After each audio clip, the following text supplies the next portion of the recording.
во Европа тоа не е така едноставно.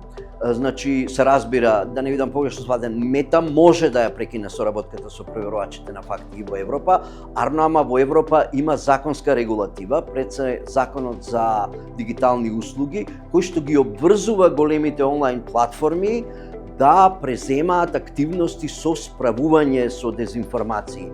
И тоа не само откако ќе се појават, туку и пред тоа. Така што тука ќе се види што ќе биде.